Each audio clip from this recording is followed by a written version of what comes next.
بسم اللہ والحمد للہ والصلاة والسلام علی رسول اللہ۔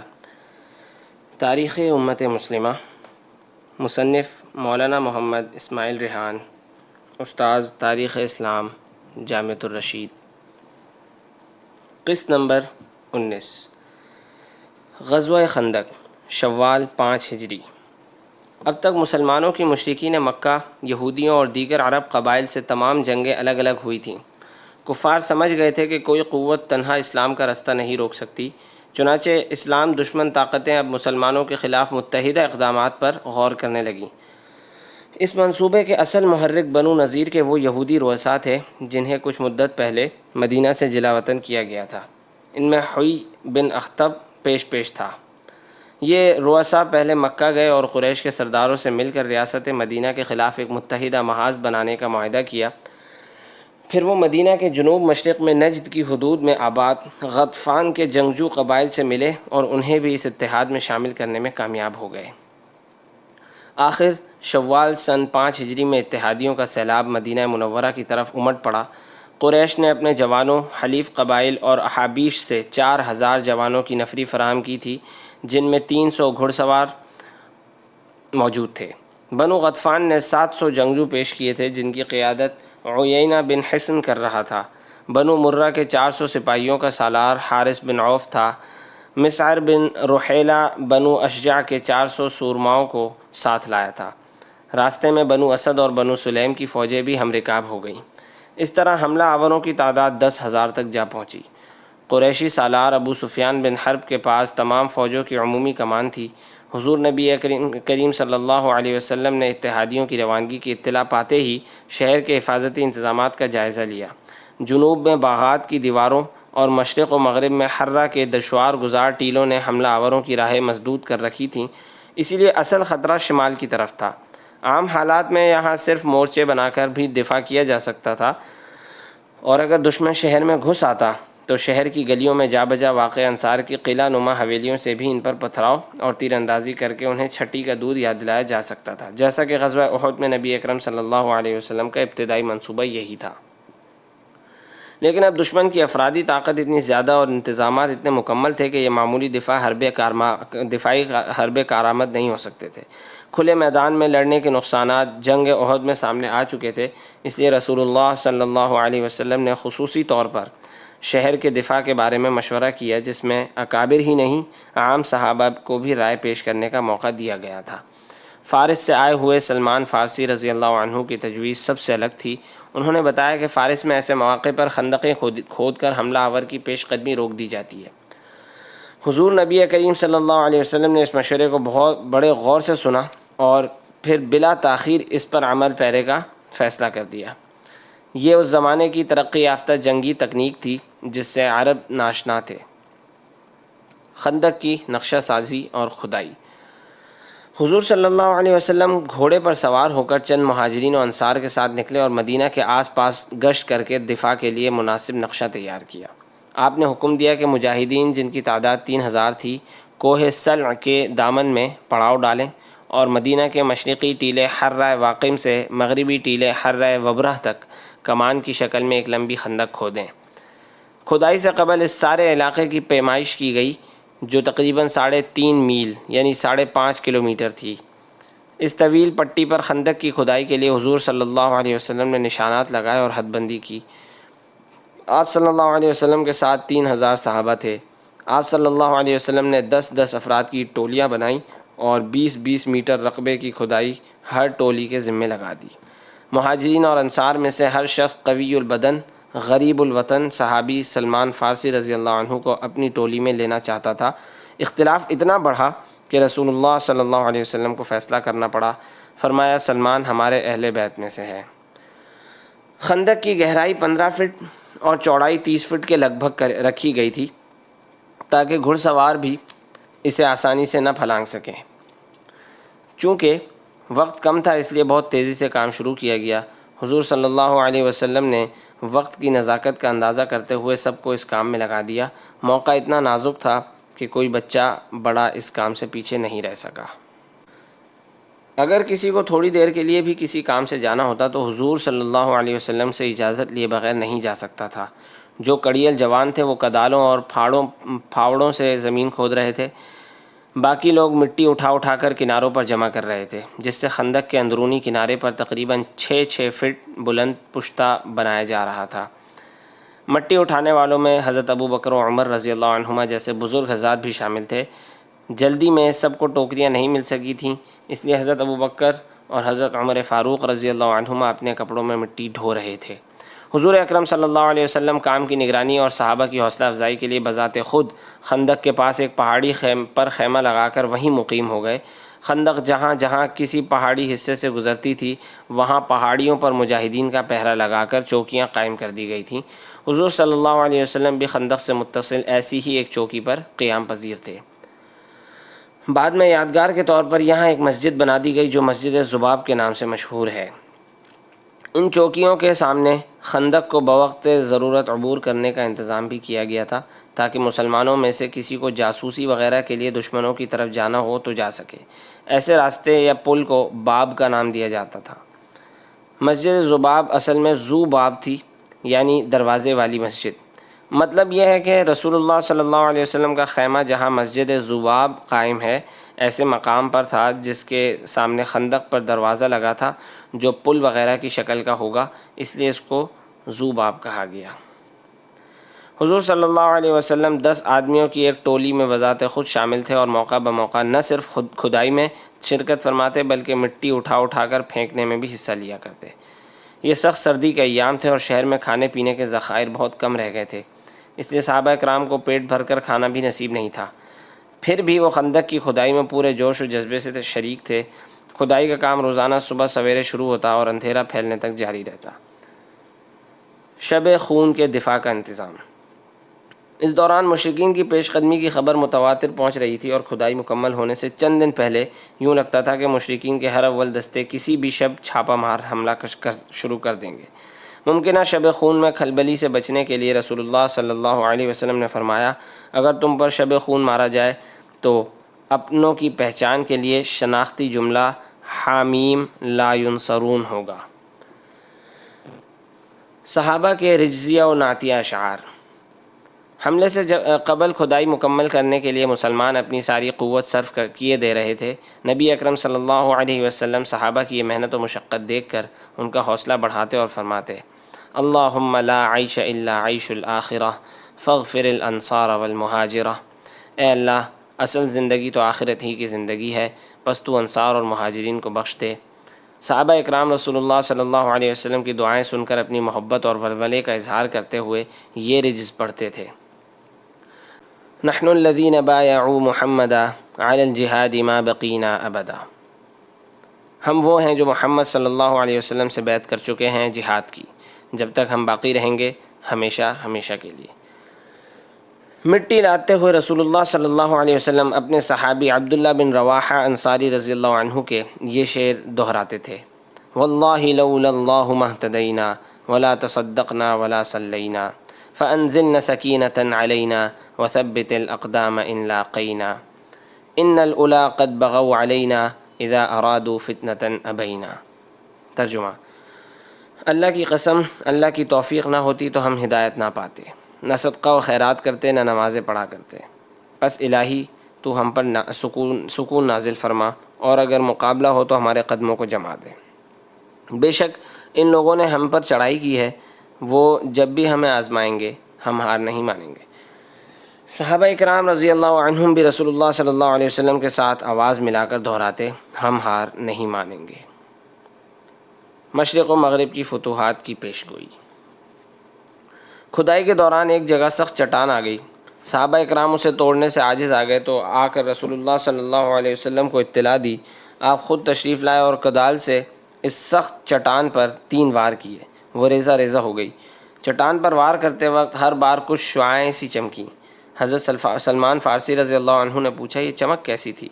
رسول اللہ صلی اللہ علیہ وسلم نے فرمایا، اللہ نے مجھے پہلی ضرب پر یمن کی، دوسری پر شام اور مغرب کی، اور تیسری پر مشرق کی فتح کی خوشخبری دی۔ صحابہ اکرام نے یہ سن کر خوشی سے تکبیر کا نعرہ بلند کیا۔ حال یہ تھا کہ صحابہ نے 3 دن سے کچھ نہیں کھایا تھا۔ منافقین جو اپنی ساکھ بچانے کے لیے بادل ناخواستہ ساتھ تھے، باتیں بنانے لگے کہ جان کے لالے پڑے ہیں، مگر مشرق و مغرب کی فتوحات کے مشدے سنائے جا رہے ہیں۔ ایک صحابی کے ہاں دعوت اور معجزے کا ظہور۔ حقیقت یہ تھی کہ اس وقت حضور اقدس صلی اللہ علیہ وسلم خود فاقے سے تھے، مگر اللہ کے وعدوں پر آپ کو اور سچے مسلمانوں کو پورا یقین تھا۔ حضرت جابر بن عبداللہ رضی اللہ عنہ نے اس دن نبی کریم صلی اللہ علیہ وسلم کے چہرہ انور پر فاقہ کشی کے اثرات بہت نمایاں محسوس کیے۔ ان سے برداشت نہ ہو سکا، تیزی سے گھر گئے تاکہ کچھ پکوائیں، مگر وہاں بھی جو کے تھوڑے سے دانوں اور بکری کے ایک بچے کے سوا کچھ نہیں تھا۔ ان کی اہلیہ نے جلدی جلدی وہی جو پیس کر آٹا گوندا اور بکری کے بچے کو ذبح کر کے چولہے پر ہنڈیاں چڑھا دی۔ ادھر حضرت جابر رضی اللہ عنہ حضور صلی اللہ علیہ وسلم کی خدمت میں آئے اور عرض کیا کہ میں کچھ کھانا تیار کر رہا ہوں، آپ ایک دو حضرات کے ساتھ تشریف لے آئیے۔ حضور نے پوچھا کتنا کھانا ہے؟ انہوں نے مقدار بتائی تو حضور صلی اللہ علیہ وسلم نے فرمایا اچھا خاصا ہے۔ پھر حضور صلی اللہ علیہ وسلم نے تمام مہاجرین و انصار کو وہاں موجود تھے ساتھ لیا اور حضرت جابر رضی اللہ عنہ کے ہاں تشریف لے گئے۔ رسول اللہ صلی اللہ علیہ وسلم نے روٹیوں کے چھوٹے چھوٹے ٹکڑے کیے، خود روٹی سالن نکال کر سب کو دیتے گئے۔ یہ 800 کے لگ بھگ افراد تھے جو خوب سیر ہو کر اٹھے، مگر جابر رضی اللہ عنہ کی ہنڈیاں اسی طرح سالن سے بھری ہوئی تھی اور روٹیاں بھی باقی تھیں۔ 15 دن کی شبانہ روز مشقت کے بعد آخر خندق مکمل ہو گئی۔ احزاب کی آمد اور مدینہ کا محاصرہ۔ ادھر سے قریش کا لشکر بھی نمودار ہوا اور احد پہاڑ کو پشت پر رکھ کر مدینہ کے شمال میں پھیل گیا۔ ان کے ساتھ احابیش، بنو غطفان، بنی کنانہ، اہل نجد اور تہامہ کے مشرکین بھی تھے۔ اپنے سامنے ایک گہری اور وسیع خندق کھودی دیکھ کر وہ حیران رہ گئے اور بولے بخدا یہ تو ایسا حربہ ہے جو اس سے پہلے عربوں نے کبھی نہیں آزمایا۔ نبی اکرم صلی اللہ علیہ وسلم نے فوری طور پر 15 سال سے کم عمر تمام بچوں کو جو اب تک کھدائی میں شریک تھے، خواتین کے ساتھ انصار کے قلعہ نما حویلیوں میں پناہ لینے کا حکم دیا۔ زیادہ تر خواتین اور بچوں کو اتم حسان میں رکھا گیا، جو کہ مدینہ کی وسیع ترین عمارت تھی اور حضرت حسان بن ثابت رضی اللہ عنہ کی جائیداد تھی۔ رسول اللہ صلی اللہ علیہ وسلم نے اب تک فوج کا پڑاؤ خندق سے پیچھے ہٹا کر جبل سل کے ساتھ خیمے لگوائے تاکہ کفار کی تیر اندازی سے حفاظت رہے۔ خود آپ کا خیمہ اس پہاڑ کی بلندی پر نصب تھا۔ آپ صلی اللہ علیہ وسلم یہیں نمازیں اور ادا فرماتے تھے۔ بعد میں یادگار کے طور پر یہیں مسجد فتح تعمیر کی گئی جو آج تک موجود ہے۔ رسول اللہ صلی اللہ علیہ وسلم نے مہاجرین اور انصار کے دو الگ الگ لشکر ترتیب دیے۔ زید بن حارثہ رضی اللہ عنہ کو مہاجرین کا اور سعد بن عبادہ رضی اللہ عنہ کو انصار کا امیر مقرر کر کے انہیں پرچم دیے اور خندق کے کنارے مورچہ بندی کروائی۔ اس کے ساتھ ساتھ آپ نے مسلمہ بن اسلم رضی اللہ عنہ کو 200 افراد کے ساتھ مدینہ کی رکھوالی پر مقرر کیا تاکہ پیچھے سے شہر پر کوئی حملہ نہ ہو سکے، خصوصاً بنو قریظہ کوئی شر انگیزی نہ کر سکیں۔ بنو قریظہ کی سازش۔ مدینہ میں اب یہودیوں کا فقط ایک قبیلہ بنو قریظہ باقی رہ گیا تھا اور شہر کے اندر وہی مسلمانوں پر کاری ضرب لگا سکتا تھا۔ ادھر قریش نے بنو قریظہ کو بغاوت کی ترغیب دینے کے لیے بنو نذیر کے رئیس حیی بن اخطب کو خفیہ طور پر روانہ کیا، جس نے جا کر بنو قریظہ کو جنگ پر ابھارا۔ انہوں نے شروع میں انکار کیا، مگر جب حیی بن اخطب نے یقین دلایا کہ قریش اور اس کے اتحادی اس بار مسلمانوں کا صفایا کر کے ہی دم لیں گے، تو بنو قریظہ نے اتحادیوں میں شامل ہونے کی حامی بھر لی۔ یہ خبر رسول اللہ صلی اللہ علیہ وسلم کو بھی مل گئی۔ مسلمانوں کو سب سے زیادہ خطرہ بنو قریظہ ہی کی بغاوت کا تھا۔ مدینہ کی لڑنے والی تمام نفری مل کر 3000 تھی، جو بمشکل 10,000 مسلح دشمنوں کے سامنے 6 کلومیٹر لمبا محاذ سنبھالے ہوئے تھی۔ ان میں کمی کر کے اس ایک حصے کو بنو قریظہ کے مقابلے پر لگانا ممکن نہیں تھا۔ دوسری طرف بنو قریظہ کے جنگجو 700 سے کم نہیں تھے۔ اگر وہ حملہ کرتے تو پورے شہر میں خون کی ندیاں بہا دیتے۔ مسلمانوں کے بیوی بچے ان کے قیدی بن جاتے۔ اس لیے رسول اللہ صلی اللہ علیہ وسلم نے انصار کے دو معزز ترین سرداروں سعد بن معاذ اور سعد بن عبادہ کو بنو قریظہ سے بات چیت کے لیے بھیجا، مگر ان بدبختوں نے بڑی بدتمیزی کا سلوک کیا اور بولے ہم نہیں جانتے کون رسول اللہ، ہمارا ان سے کوئی عہد و پیمان نہیں۔ یہ الفاظ کھلی غداری کا اعلان تھے۔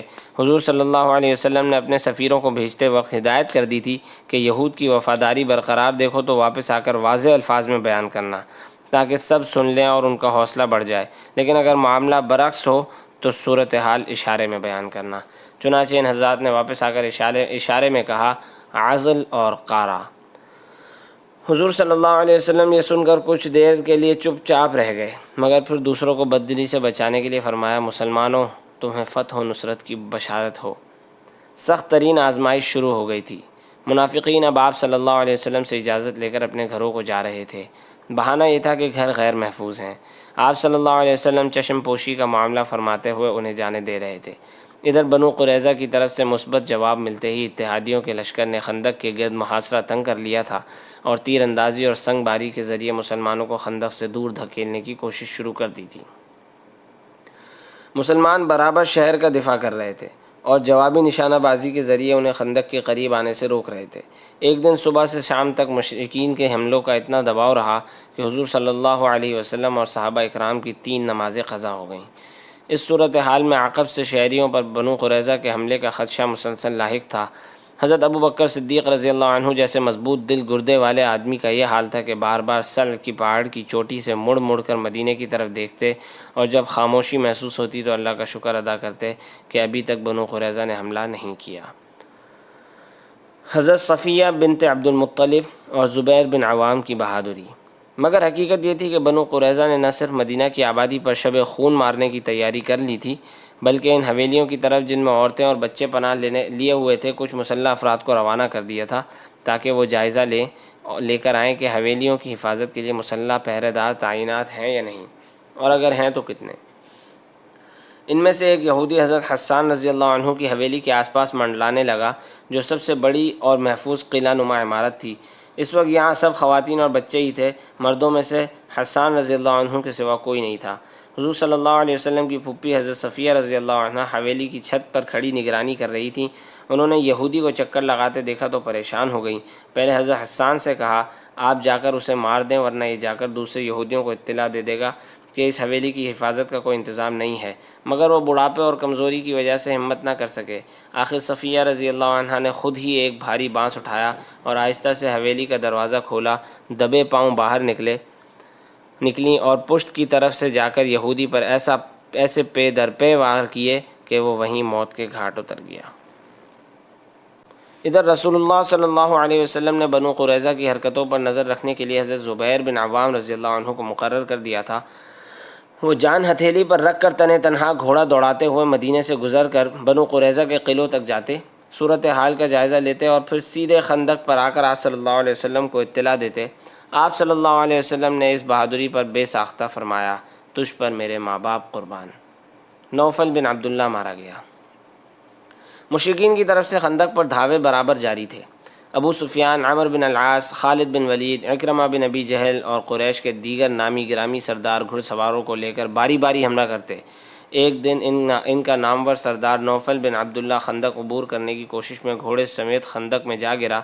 مسلمانوں نے اوپر سے اسے پتھر کا نشانہ بنانا شروع کیا تو اس نے آواز لگائی، اے عربو، تلوار سے قتل بہتر ہے۔ یہ سنتے ہی حضرت علی رضی اللہ عنہ شمشیر سونت کر خندق میں کود گئے اور ایسا وار کیا کہ اس کے 2 ٹکڑے ہو گئے۔ مشرکین پر اس کی موت بڑی گراں گزری۔ انہوں نے رسول اللہ صلی اللہ علیہ وسلم کو پیغام بھیجا کہ نوفل کی لاش ہمارے سپرد کر دیں، ہم اس کے عوض 10,000 درہم دینے کو تیار ہیں۔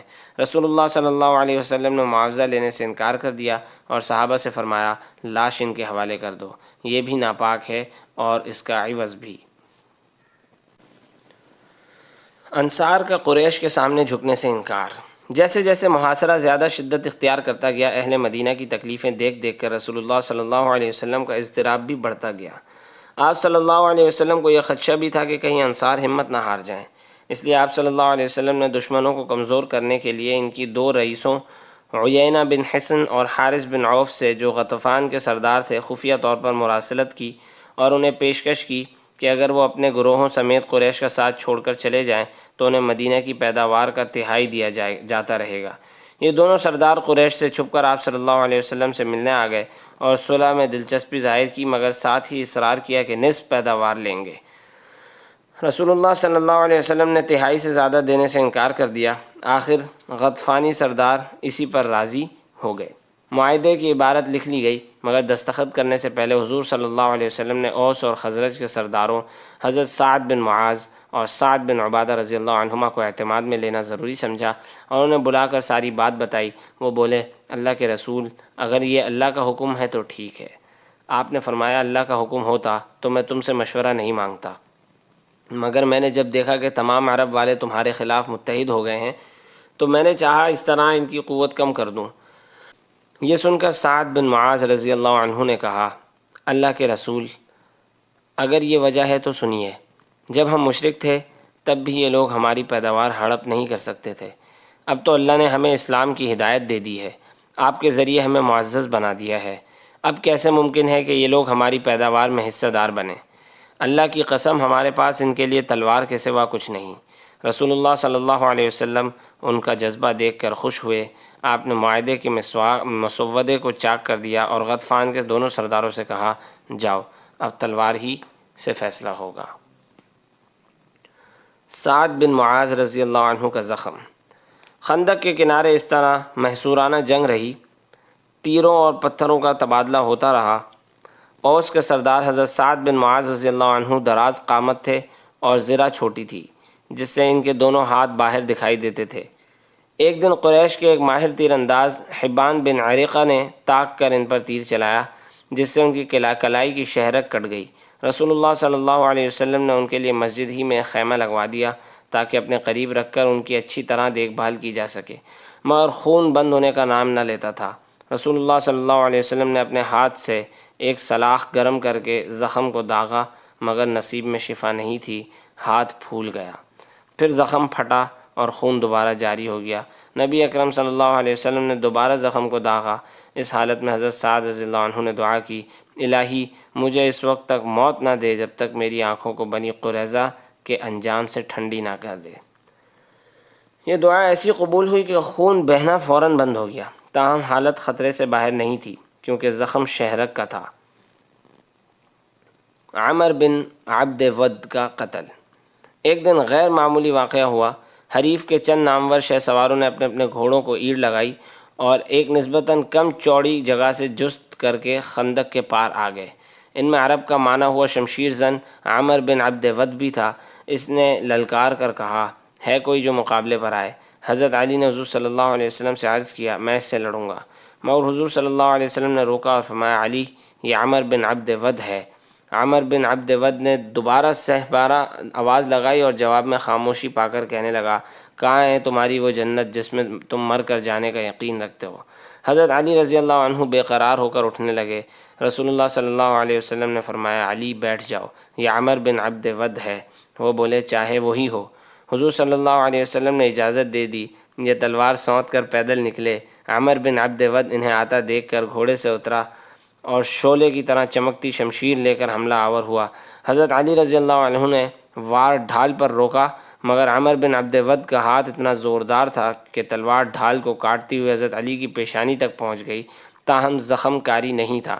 حضرت علی رضی اللہ عنہ نے فوراً سنبھل کر اس کے کاندھے اور گردن کے بیچ ایسی ضرب لگائی کہ خون کا فوارہ ابل پڑا۔ عمر بن عبد ود کے ڈھیر ہوتے ہی مسلمانوں نے خوشی سے نعرہ تکبیر بلند کیا۔ جو مشرک خندق کے پار آ گئے تھے فرار ہو گئے۔ اتحادیوں میں پھوٹ۔ اس دوران اتحادیوں میں پھوٹ کے اسباب بھی پیدا ہو گئے۔ اس کی بڑی وجہ یہ تھی کہ بعض یہودیوں کو یہ خدشہ ہونے لگا تھا کہ اگر شکست ہو گئی تو کہیں اتحادی ہمیں مسلمانوں کے آگے چھوڑ کر اپنے اپنے علاقوں کو فرار نہ ہو جائیں۔ جنگ سے پہلے ہی انہوں نے حیی بن اخطب سے کہہ دیا تھا، ہمیں تمہارے اتحادیوں پر بھروسہ نہیں ہے، ان کے پاس جا کر کہو کہ وہ ہر گروہ کے شرفاء میں سے کچھ افراد ہمارے پاس یرغمال کے طور پر رکھوا دیں۔ چنانچہ حیی بن اخطب اتحادی قیادت سے ملا اور طے کرا لیا کہ 70 شرفاء بنو قریظہ کے پاس یرغمال رہیں گے، مگر جنگ شروع ہونے کے بعد اتحادیوں نے یہ وعدہ پورا کرنے کا نام بھی نہیں لیا۔ اس صورتحال میں یہودیوں کے خدشات پختہ ہونے لگے کہ اتحادی انہیں دھوکہ دے کر بھاگ جائیں گے۔ آخر انہوں نے خفیہ طور پر رسول اللہ صلی اللہ علیہ وسلم کو اس شرط کے ساتھ صلح کا پیغام بھیجا کہ ہم قوم بنو نذیر کو جو جلا وطن کر کے خیبر بھیج دیے گئے تھے دوبارہ مدینہ میں بسنے کی اجازت دے دی جائے۔ انہی دنوں بنو غطفان کے ایک صاحب نعیم بن مسعود اشجعی نے اسلام قبول کیا تھا، مگر ان کے اسلام قبول کرنے کا کسی کو علم نہیں تھا۔ وہ باتیں ادھر سے ادھر پہنچانے کے ماہر تھے اور غالباً اسی بنا پر یہود سمیت مختلف قبائل اور طبقات میں ان کا خاصا اٹھنا بیٹھنا تھا۔ رسول اللہ صلی اللہ علیہ وسلم نے انہیں بلایا اور فرمایا، تم سے ایک راز کی بات کہنی ہے۔ مجھے یہود نے صلح کا پیغام بھیجا ہے، شرط یہ رکھی ہے کہ میں بنو نذیر کو مدینہ میں دوبارہ آباد ہونے کی اجازت دے دوں۔ نعیم بن مسعود رضی اللہ عنہ نے یہ باتیں سنی اور یہ کہتے ہوئے اٹھ کھڑے ہوئے، مجھے اجازت دیں کہ میں ان لوگوں سے جو چاہوں بات کر لوں۔ رسول اللہ صلی اللہ علیہ وسلم نے فرمایا، تم اگرچہ اکیلے آدمی ہو مگر جس قدر ہو سکے اتحادیوں کو ہم سے ہٹاؤ۔ ان کے جانے پر رسول اللہ صلی اللہ علیہ وسلم نے فرمایا، الحرب خدعۃ، جنگ فریب کا نام ہے، شاید کہ اللہ تعالیٰ اس طرح ہمارے لیے کوئی صورت نکال دے۔ نعیم بن مسعود رضی اللہ عنہ پہلے بنو قریظہ کے پاس گئے اور ان سے کہا، میرا تم سے دوستی اور خیرخواہی کا معاملہ ہے۔ یہ قریش اور غطفان تمہارے جیسے نہیں، یہ تمہارا علاقہ ہے جس میں تمہاری عورتیں اور بچے آباد ہیں، تم یہاں سے بھاگ کر کہیں جا نہیں سکتے۔ تم قریش اور غطفان کا ساتھ دے رہے ہو لیکن انہیں شکست ہو گئی تو وہ تمہیں چھوڑ کر اپنے علاقوں کو بھاگ جائیں گے۔ یہود پہلے ہی اتحادیوں سے بددل ہو رہے تھے، ان باتوں سے ان کے خدشات مزید بڑھ گئے۔ اب نعیم رضی اللہ عنہ قریش کے پاس چلے گئے اور ہمدردی کے پیرائے میں انہیں بتا دیا کہ بنو قریظہ مسلمانوں سے صلح کی کوشش کر رہے ہیں۔ یہ نئی اطلاع ملتے ہی پڑاؤ میں کھلبلی مچ گئی۔ اکثر لوگ کہنے لگے، ہمارا خیال ہے اب واپسی کرنی چاہیے۔ اتحادی قائدین اس وقت یرغمال کے طور پر بھیجنے کے لیے کچھ لوگوں کو نامزد کر چکے تھے، جنہوں نے یہ خبر سنتے ہی شور مچا دیا، ہم تو کبھی بھی یہودیوں کے قلعے میں نہیں جائیں گے، ہمیں اپنی جان کا خوف ہے۔ اس کے باوجود ابو سفیان نے آخری کوشش کے طور پر اکرمہ بن ابو جہل کو بنو قریظہ کے پاس یہ پیغام دے کر بھیجا، کل بروز ہفتہ ہم فیصلہ کن حملہ کریں گے، تم نے قلعے سے نکل کر ہمارے ساتھ جنگ میں حصہ لینا ہے۔ جواب ملا، ہفتے کو ہمارے ہاں جنگ جائز نہیں، آپ یرغمال بھیج دیں، اتوار کو ہم حملے میں شریک ہو جائیں گے۔ اکرمہ بن ابی جہل نے واپس آ کر ابو سفیان اور دیگر سرداروں کو ماجرا سنایا تو سب کو یہودیوں کی غداری کا یقین ہو گیا۔ محاصرے کو 3 ہفتے گزر گئے تھے، موسم سرد تر ہوتا جا رہا تھا، محصورین اور حملہ آور دونوں خستہ حال تھے، ساتھ ہی طوفانی ہوائیں چلنا شروع ہو گئیں۔ یہ اللہ کی غیبی مدد تھی جس نے اتحادیوں کے حوصلے پست کر دیے۔ ایک طوفانی اور اندھیری شب میں حضور صلی اللہ علیہ وسلم نے حضرت حذیفہ رضی اللہ عنہ کو دشمنوں کی جاسوسی کے لیے روانہ کیا۔ انہوں نے جا کر دیکھا طوفانی ہواؤں سے اتحادیوں کے خیمے اکھڑے ہوئے ہیں، جانور ہلاک ہو رہے ہیں، ہانڈیاں الٹ الٹ کر گر رہی ہیں۔ مشرکین کے رؤسا جو ایک الاؤ کے گرد ہاتھ تاپ رہے تھے، زور و شور سے واپس چلنے پر بحث کر رہے تھے۔ آخر اتحادیوں کے امیر لشکر ابو سفیان نے واپسی کا فیصلہ سنا دیا۔ حضرت حذیفہ رضی اللہ عنہ نے واپس آ کر حضرت صلی اللہ علیہ وسلم کو یہ خوشخبری سنائی۔ آپ صلی اللہ علیہ وسلم مسکرا دیے۔ حذیفہ رضی اللہ عنہ نے تاریکی میں دندان مبارک کی چمک صاف دیکھی۔ اگلے دن اتحادی افواج اپنے خیمے ڈیرے سمیٹ کر واپس جا رہی تھی۔ 3 ہفتوں تک جنگ کی گھٹاؤں میں گھرے رہنے کے بعد شہر نبی کا افق بالکل صاف تھا۔ حضور صلی اللہ علیہ وسلم نے اتحادیوں کی واپسی پر تبصرہ کرتے ہوئے ارشاد فرمایا، اب حملہ ہماری طرف سے ہوگا، وہ ہم پر چڑھائی نہیں کر سکیں گے۔ یہ پیش گوئی حرف بحرف پوری ہوئی۔ اہل مکہ پھر کبھی بھی مدینہ پر لشکر کشی نہیں کر سکے۔ تو دوستوں، اگر آپ نے ابھی تک چینل سبسکرائب نہیں کیا تو ابھی چینل کو سبسکرائب کیجئے، اور ہاں، اگر آپ کو ویڈیو پسند آئی تو لائک اور کمنٹ کرنا نہ بھولیے گا۔